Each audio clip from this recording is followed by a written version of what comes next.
Marcus Freeman didn't need to say much to tell you exactly how he felt. The reaction came before the words, before the explanation, before the carefully measured coach speak that usually defines a press conference podium. The moment USC was mentioned, Freeman laughed. A genuine, almost exhausted laugh, the kind that carries equal parts disbelief, frustration, and acceptance. It was the laugh of someone who already knew the question was coming, who had replayed this conversation in his head more times than he cared to count, and who understood that no matter how many times he answered it, the noise surrounding Notre Dame's paused rivalry with USC wasn't going to disappear quietly. In that moment, Freeman wasn't just the head coach of Notre Dame, he was every Notre Dame fan who has rolled their eyes at the discourse, every alum who understands the weight of tradition but also the reality of modern college football, and every competitor who wants the rivalry to live on but refuses to sacrifice the future of the program to preserve the past. When Freeman finally spoke, the laughter faded into clarity. His message wasn't emotional for the sake of being emotional. It was grounded, direct, and unmistakably rooted in responsibility. He made it clear that his competitive instincts are still very much alive, that the fire to play anyone, anywhere, at any time has not dimmed. That part of him hasn't changed and likely never will. But leadership, he explained, demands more than instinct. It demands discernment. It demands the ability to step back from what feels right emotionally and instead choose what is right structurally, strategically, and sustainably for the program. For Freeman, that distinction is everything. The idea of shifting a rivalry game that has traditionally lived deep in the season, where it often carries playoff implications and emotional weight, into week 0 was not something he could justify.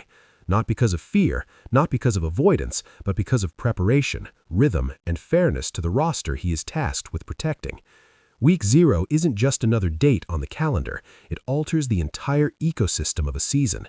It compresses preparation, accelerates physical readiness, and changes how a team builds toward its identity. Asking a roster to be at peak intensity a week earlier than planned, especially for a rivalry game of that magnitude, is not a small request. It affects training camp pacing, injury risk, and the emotional arc of the season. Freeman understands that every decision he makes ripples outward, influencing not just one Saturday, but an entire year's worth of work. Giving that up for a single game, even one as iconic as Notre Dame versus USC, was not something he believed served the greater good.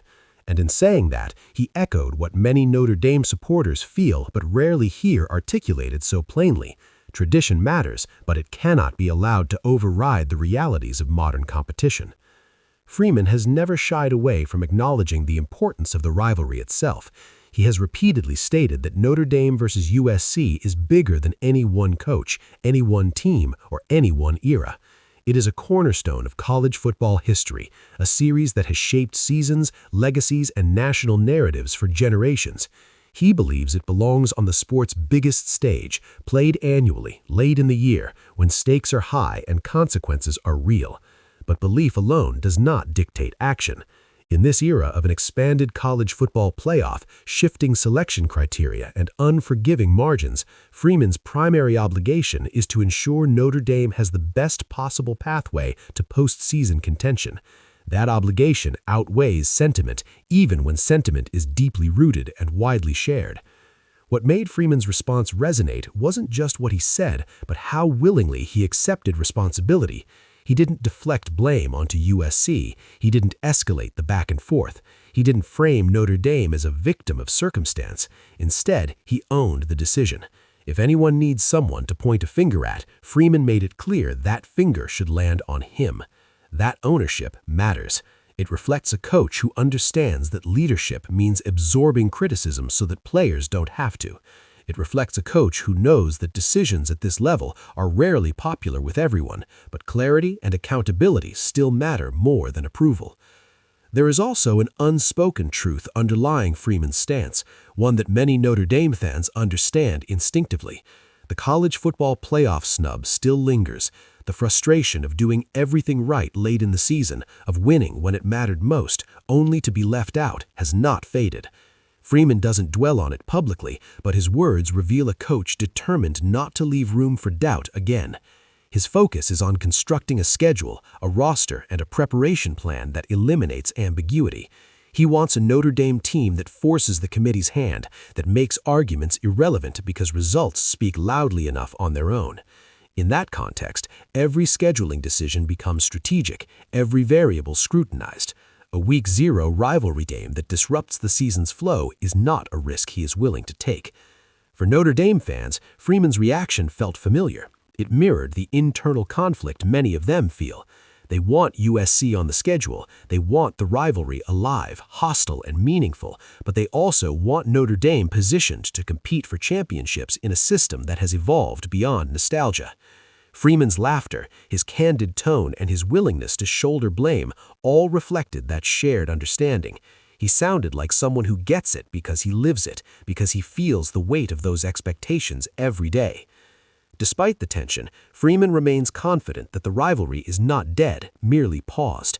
He speaks about its return with certainty, not hope.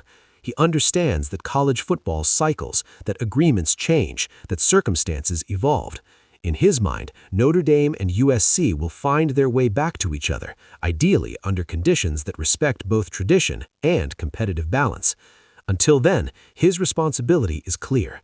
Prepare his team, protect his players, build a schedule that maximizes opportunity, leave no doubt. In the end, Freeman's reaction wasn't dismissive or flippant, it was human. It was the response of a coach who has been asked the same question repeatedly, who understands why people care so deeply, and who still refuses to compromise his principles. He laughed because he knew what was coming, he answered because it mattered, and he owned the outcome because that's what leaders do. In that moment, Marcus Freeman didn't just speak for Notre Dame, he sounded like Notre Dame, grounded in tradition, focused on the future, and unwilling to apologize for choosing what he believes gives his program the best chance to succeed.